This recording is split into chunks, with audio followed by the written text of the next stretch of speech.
everyone, I'm Hone, and it is Friday, so that means it's time for another MTG Top 10. Core Set 2019 was spoiled a week ago, and as a result, I have been making videos about the limited format all this week, and as usual, even this week's MTG Top 10 has been taken over by the new limited format. In this week's video, I'm not going to be talking about the best cards in Magic history, or the worst cards, like I usually do in these videos. Instead, I'll be talking about the 10 best cards for Core Set 2019 Limited. In other words, these are the cards you most want to have in your sealed pool and that you most want to see in a pack one, pick one scenario. Now, let's get started with number 10. At number 10, I have Asura the Awakener. A 3-mana 3/3 with Death Touch is already great, but this thing can get completely out of hand because every time you can attack with her, you can pay mana and get creatures back from your graveyard, and they just come into play immediately onto the battlefield. And that can scale as the game goes on. I mean, think about, even if in the late game you have to attack with this and you don't really have a great board, but you have like a 6-drop in your graveyard, you can get it back. And by the way, she still has Death Touch, so whatever tries to block her will just die, even if it's much larger than she is. And that's what people are going to have to do a significant portion of the time, because you have to stop her from getting cards back from the graveyard. She just gets way out of hand and snowballs if you don't kill her. She's just a great card. I think she is one of the best cards in the format, obviously, since she's here at number 10. At number 9, I sort of put 3 different cards, and I put the 3 Elder Dragons that I think are good and limited. The other 2 are fine, but they're not as good as these 3, which I think are all bombs.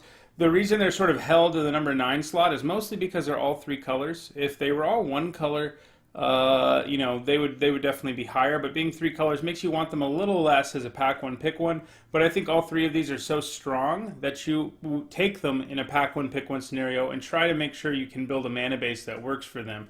I mean, Palladium-Mors is just a huge attacker with a bunch of keyword abilities and has hexproof until you decide basically that you want to attack or block with it.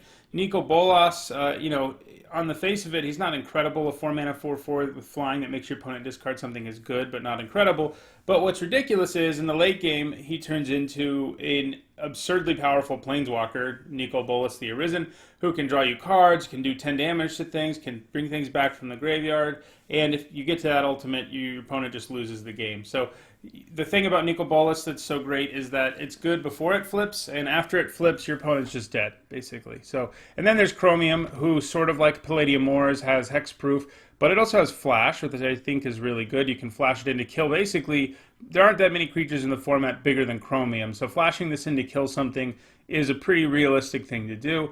On top of that, it has, of course, flying and the ability to make itself indestructible whenever it needs to be indestructible. And those things combined all make Chromium really good, despite being 7 mana, which is a lot. I think Palladium-Mors is the one who's going to be the easiest to run because green already has fixing in it. The other 2 are going to be a little harder, but there are a cycle of 2 colored lands at common in this set, the tap lands. And I think, there's Manolith. There's ways to make these things work that aren't insane or anything, things that are at common. But yeah, I think you first pick any of the 3 of these. Not so much the other 2 Elder Dragons, which are a little more narrow and or erratic in what they do. At number 8, I have Hungering Hydra, which is, of course, a Hydra. Most of them have X mana cost. This one does too. It just gets to be huge, and it scales as the game goes on. It gets larger and larger. Killing it isn't easy. You can't really deal with it in combat very effectively because you can only block it with 1 creature, and it's going to be big enough in a lot of ways, in a lot of games, that 1 creature is not going to be able to block it and kill it. And it just gets bigger and bigger and bigger. There's some gross things you can do with it, like with Rabid Bite. There are a few spells in the format that really allow you to abuse the Hydra, but it's good no matter what. I mean, it gets out of control very quickly, and that's kind of what you want your bombs to do. At number 7, I have Bane Fire, another X spell. This one also scales as the game goes on. It can kill anything, including your opponent in the late game, which is always a nice thing to know you have on the top of your library. The fact that it can't be countered and the damage can't be prevented might even come up occasionally, but mostly here, it's just Blaze, and Blaze is, as boring of a card it is an incredibly good one. Next, we have Lathless Dragon Queen, who's a 6-mana 6/6 with flying, who can pump herself, her power anyway, and she gets to be absurd if you have other dragons in your deck. She starts making extra dragon tokens, and red has a dragon at common and a dragon at uncommon, and no one else has dragons at lower rarity. Actually, there's 2 dragons at uncommon and 1 at common, and no one else has dragons at lower rarity, so getting dragons to play with her isn't like, I hope I open a rare. You can get 2 of them without too much effort, and she is pretty great alongside them.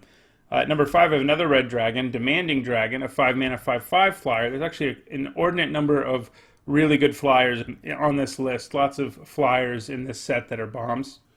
So Demanding Dragon is a 5-mana 5/5 flyer, great stats already, but then it makes your opponent choose whether to give up a creature or deal 5 to themselves. And yes, they're going to choose the option that's the least impactful. If they're at 20, they're probably just going to take 5. If they have like 10 creatures, they're going to give up a 1/1. But there are going to be times where that decision is incredibly difficult, and it's always attached to an incredibly efficient body. And for that reason, I think it's a really good card. Number 4, we have Jin of Wishes, 5-mana 4/4 flyer, basically air elemental, which is always a good card. But what pushes this into bomb status is the fact that it has an activated ability where you can just start playing cards off the top of your library. You get to do it 3 times, flavor. Sometimes you won't hit anything that exciting, but you're still getting card advantage out of your 5-mana 4/4 flyer. And remember, you can actually play lands off of this too, so don't play a land before you use this ability or you're going to lose a land, basically. So just keep that in mind. But, it can end the game in the air while also, just being able to power out some cards off the top of your library and giving you card advantage. And number 3, we have Resplendent Angel, a 3-mana 3/3 flyer. Those are also really good stats. We have a lot of flyers with good stats and then have additional abilities on top of that. So, if you gain 5 or more life in a turn, she starts making Sarah Angels, basically. And gaining 5 life in a turn, it's doable in this format. There's a lot of life gain. But she also makes sure, just as a self-contained card herself, she can make it so that you're going to gain 5 life a turn and start cranking out Angels. So that's pretty great. It's an incredibly good card. Next, we have Bone Dragon, another flyer, a 5-mana 5/4 flyer. This one doesn't do stuff that's quite as crazy like on the battlefield other than those huge stats, but the fact that he just doesn't stay dead is awesome. Stocking your graveyard with 7 other cards isn't going to be easy, but if you play this early, it gets in for 10, your opponent draws the removal spell, and like 4 turns later, you just bring it back from your graveyard, you're probably still going to win. He's just ridiculous.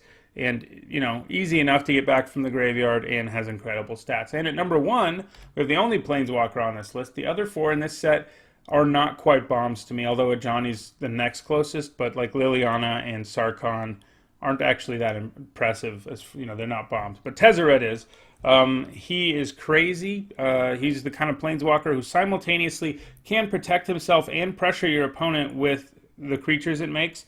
In this case, because the creatures have flying, he can also draw you a million cards. He's going to be at his best if you have other artifacts, but sort of like the Resplendent Angel, just on his own, he can get to having 3 or more artifacts in play. And if he's drawing you 2 cards a turn, and you have 3 Thopters in play, you're going to win that game pretty quickly. His emblem also, basically ends the game. Maybe not immediately, but getting a free permanent on the battlefield every turn will eventually end the game. I think most of the time you're going to be just not getting to 9 loyalty, but if you do, that's pretty good. So those are my picks for the 10 biggest bombs in Core Set 2019 Limited. If you enjoyed this video, don't forget to hit the like button and share it so others can enjoy it too. If you want to make sure you see more MTG Top 10s, which normally cover, sort of Magic history, don't forget to subscribe. And if you want to see more Core Set 2019 Limited content, also don't forget to subscribe.